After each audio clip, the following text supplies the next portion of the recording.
এটিপির MCQ দেখলে কীভাবে আসলে ম্যাথ পুরোটা না করে 2 সেকেন্ডের মধ্যে আসলে সলভ করব, যে বা 5 সেকেন্ডের মধ্যে আসলে সলভ করব যে এটা ডোমেনটা কী হবে বা এই ফাংশনটার রেঞ্জ কী হবে।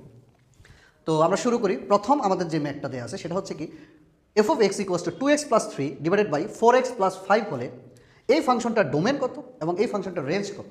ওকে, তো ডোমেন হচ্ছে আসলে বেসিক্যালি হচ্ছে এক্সের মান। ডোমেন হচ্ছে কার মান? এক্সের মান, যার জন্য ওয়াইয়ের মানগুলো কী আসতে হবে? বাস্তব আসতে হবে।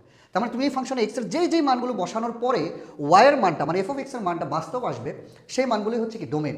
এখন কি তুমি তাহলে কি প্রত্যেকটা মান বসায় বসায় দেখতে পারবো? সম্ভব না। তাহলে আমরা ভগ্নাংশ আকারে যদি থাকে আমরা দেখবো এই জিনিসটা, যে এফ অফ এক্স একটা ফাংশন, এটা যদি এই ফরম্যাটে থাকে a x plus b divided by C x plus d, এই ফরম্যাটে যদি থাকে, এই ফাংশনটার ডোমেন কি হবে? এই ফাংশনটার ডোমেন আমরা বের করব।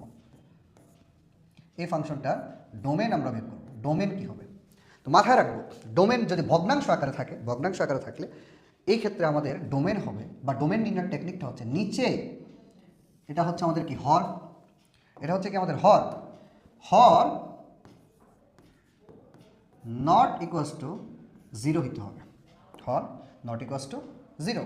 তার মানে যে কোনো ক্ষেত্রে যদি ভগ্নাংশ আকারে থাকে সেটা মাথায় রাখবো যে হর not equals to 0।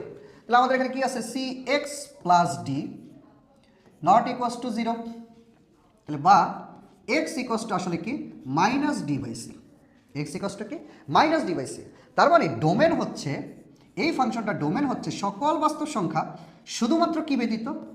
Minus D by C ব্যতীত। কেন?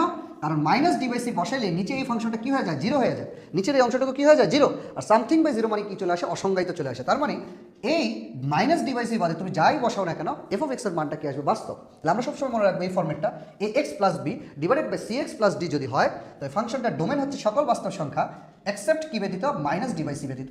অথবা আমরা এই ফর্মেটটা মনে রাখবো যে হর যাই থাকবে তাই নট ইকুয়ালস টু 0, 0 ধরে 8।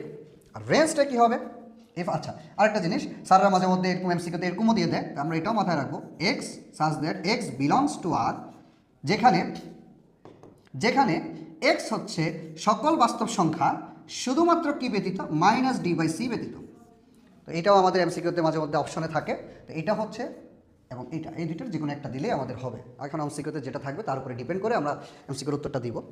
আর ভগ্নাংশের ক্ষেত্রে, এরকম ভগ্নাংশের ক্ষেত্রে মাথায় রাখবো, আমাদের রেঞ্জ যখন বলবে, যে রেঞ্জ, এই ফাংশনটা রেঞ্জ কি হবে? রেঞ্জ যখন বলবে,